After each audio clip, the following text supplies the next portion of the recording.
para o clube se tornar mais sério, vocês fizeram um estatuto. Ah, sim. Vocês definiram o distintivo do clube e também o mascote, que é a tartaruga.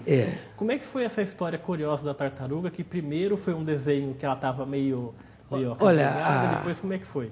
A bandeira do clube e as cores do clube foi data da época da fundação do clube. Já na época, em 1952 mesmo.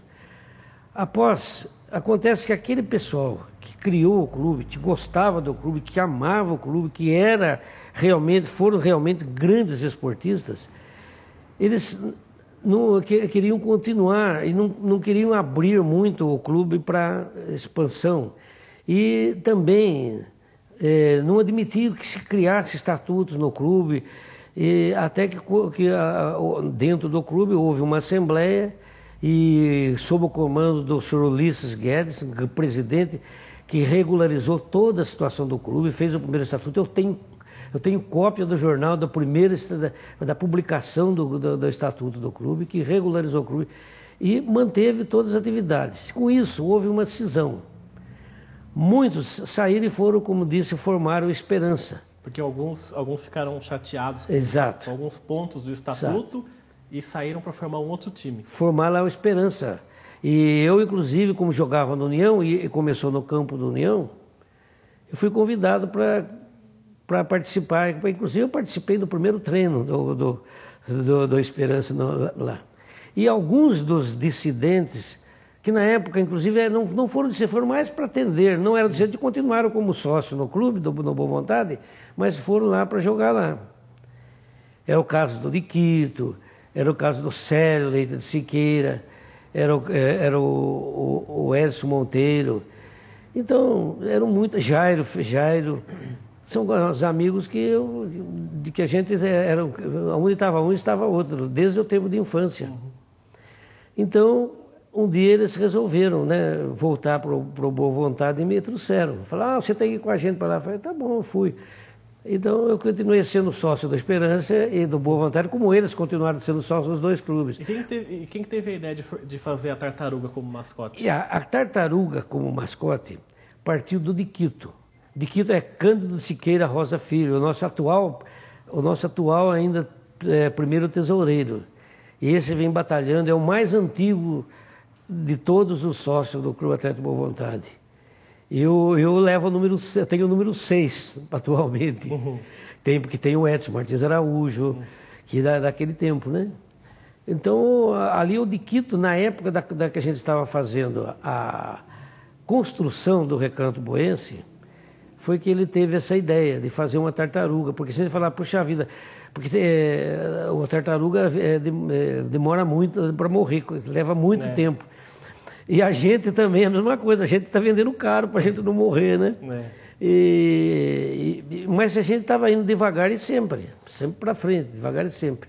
Só que fizemos uma primeira versão, até quem fez os desenhos disso foi o Benedito Veloso. O Benedito Veloso foi um incentivador, desde quando eu pensei a criar o livro, né? Ele, inclusive, fez as primeiras diagramações aí tudo, né?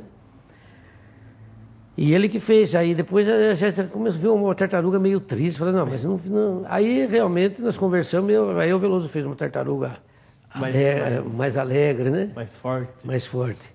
E como é que era o futebol amador em Jacareí nos anos 40, nos anos 50, anos 60? Era uma coisa bem forte para a cidade, o futebol amador? Era. O esporte amador na cidade, principalmente no fim da década de 40, começo da década de 50, o esporte era um dos principais acontecimentos da cidade, do município. Porque a cidade era uma cidade provinciana, pacata. Tinha as diversões, eram os Cines Rosário e Cine Rio Branco. E os clubes de futebol que também tinham a sua parte social, que tinham os seus bailes, né? Suas brincadeiras dançantes. A cidade vivia mais ou menos disso. E havia uma rivalidade muito grande. E o esporte de Jacareí era muito bom. Tanto Ponte Preta quanto eu Elvira tiveram grandes esquadrões.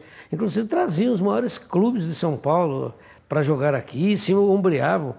Realmente tinha craques mesmo de primeira categoria. Inclusive os campeonatos amadores eram considerados uma espécie de divisões do Campeonato Paulista. Não existia, se não me falha a memória, foi no fim da década de 40 ou no começo das 50 que começaram a surgir o campeonato da segunda divisão para haver acesso.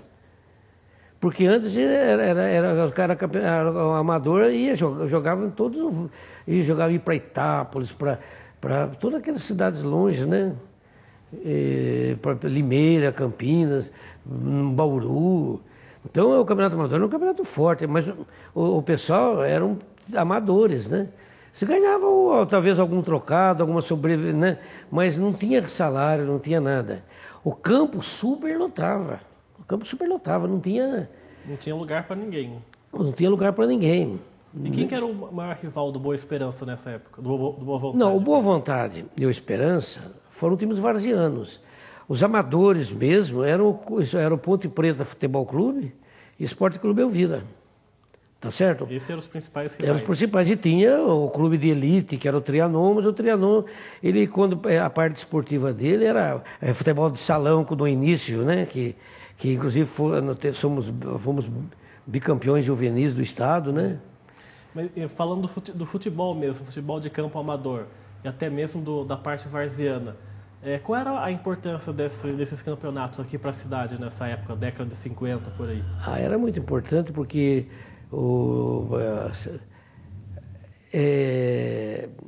era o destaque, eram notícias nos jornais,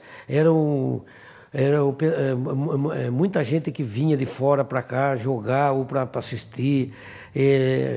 Realmente fazia parte da vida.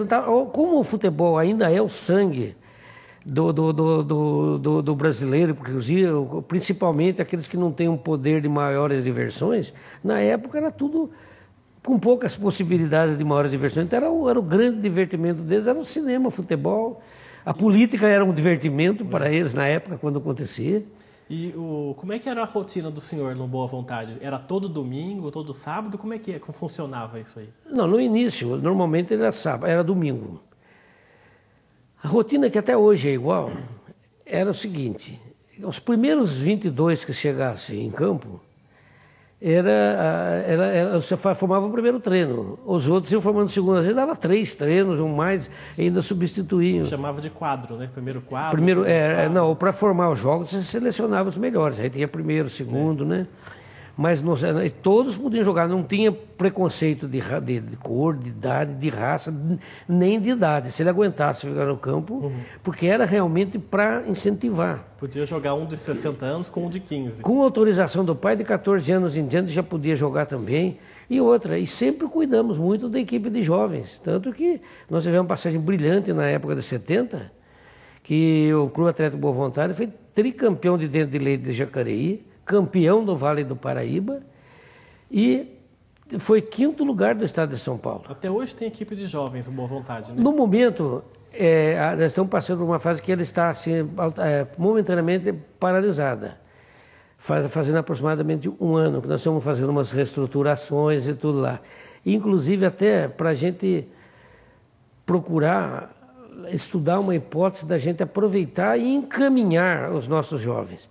Porque a gente estava fazendo de uma maneira que a gente fazia todo o trabalho de base, toda a preparação, e depois o pessoal vinha, tirava da gente, sem mais nem menos, sem nem conversar, e a gente e dava um custo muito alto para o clube. Então, a gente está estudando uma maneira que vai voltar a manter isso aí, mas de uma maneira que a gente pelo menos possa pagar o custo, porque é muito custoso, é muita responsabilidade, né, para a gente possa pelo menos não ter lucro, mas ter como custear esse pessoal. E a importância das famílias dos boenses no clube? O senhor até agradece a sua esposa de compreender. A família foi tudo. Desde o início, desde os primeiros tempos, a família sempre esteve presente, sempre participou. Todos os eventos é para a família. Nós temos um sistema de disciplina rigorosíssimo, desde os primeiros tempos até hoje. Inclusive é um dos lemas, né? É um dos lemas, disciplina acima de tudo. tem alguns lemas todos parecidos, mas um deles é a disciplina acima de tudo, e outros mais. E é o local onde você pode levar a sua mãe, sua filha, sua esposa, eles vão se sentir bem, porque qualquer deslize lá realmente não fica... Vocês fazem muitas confraternizações Fazemos, até hoje, né? Até hoje sempre fazemos muitas confraternizações. E como é que vocês fazem exatamente para arrecadar essa parte financeira? Como é que vocês se mantêm até hoje? Olha, a mensalidade é bem risória. Bem acessível. Bem acessível, é R$25 por mês, mas nós temos a manutenção do campo, porque ali já temos um clube de campo. Tem caseiro já que mora, que reside lá, que a gente cuida.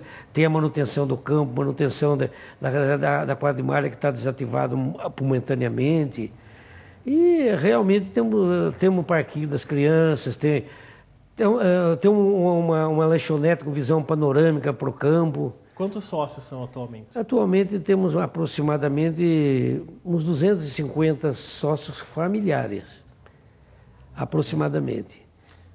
E vamos falar então um pouquinho de alguns presidentes do Boa Vontade ao longo desses anos. Qual foi a importância deles? Olha, o senhor citaria um mais importante que foi... Olha, todos os presidentes do Boa Vontade se dedicaram, lutaram muito pelo clube. O primeiro presidente do Clube Atlético Boa Vontade foi o senhor Oswaldo Neves.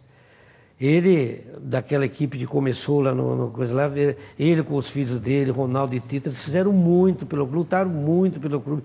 E, aliás, eles também foram os fundadores depois do Esperança. Isso eu não vou entrar nesse mérito da cisão, porque cada um tem as suas razões. Certo. Depois entrou o Ulisses Guedes, que foi um excelente presidente. Aldo Lopes da Costa, que eu, inclusive... Foi vice-prefeito também de Jacareí. Foi vice-prefeito, foi vereador, várias gestões. Foi presidente da Câmara. Depois tivemos o Dionil de Oliveira. O Dionil de Oliveira foi uma fábula, se não fosse o Dionil, esse clube não teria existido mais. Ele foi um dos mais importantes presidentes. Mas, olha, teve outros presidentes que lutaram muito pelo clube. O Edson Martins Araújo. O Edson Martins Araújo, se não fosse ele foi ele quem acreditou, que teve coragem de assumir a responsabilidade, de comprar o terreno, de lutar, investiu, até participou com dinheiro próprio no início. Até hoje, sempre continua até hoje no clube. Ele foi 11 anos consecutivos presidente do clube, mais 10 como vice-presidente, foi presidente do conselho. Quer dizer, foram pessoas que dedicaram a sua vida para o Boa Vontade. O senhor Roberto Barrios, que inclusive na gestão dele que foi implantada, que foi criado, fundado lá, inaugurado o clube, né? Uhum. O senhor Roberto Barrios. O Paulo Stock fez um bom trabalho. Getúlio Marques dos Santos, que inclusive trouxe 2 vezes a Seleção Paulista de Masters para jogar aqui. Começou a construir lá a parte social, a lanchonete. O Jairo Fortes, nossa, ficou 14 anos como presidente do clube, saiu recentemente. Para cuidar um pouco das suas atividades pessoais, né? E o Jairo foi também ele chegou a morar em Ribeirão Preto, ele vinha de cada 15 dias aqui, mas comandava o clube. Atualmente quem é o presidente? Atualmente é o senhor Walter Penafieri, ele assumiu agora, ele já era do nosso conselho, né? E ele tem aproximadamente uns 6 anos de clube, né? Mas é uma pessoa muito competente, é um esportista nato e realmente começou muito bem a sua gestão. Tivemos, eu estou procurando não esquecer dos outros presidentes, que foi o capitão Ascendino foi presidente. No livro o senhor coloca todos os presidentes. Todos os presidentes. Não foram tantos, porque muitos tiveram uma gestão bastante longa. Bastante longa. E como é que o senhor vê hoje, passados esses mais de 60 anos, Como é que o senhor vê hoje o futebol amador em Jacareí? Ele está sendo bem cuidado? Como é que o senhor analisa essa situação? Foi a realização de um sonho para mim. Foi um sonho mesmo que eu realizei. Eu estou muito feliz, tenho realmente recebido cumprimentos de muita gente, mas a ideia foi deixar memórias da cidade de Jacareí.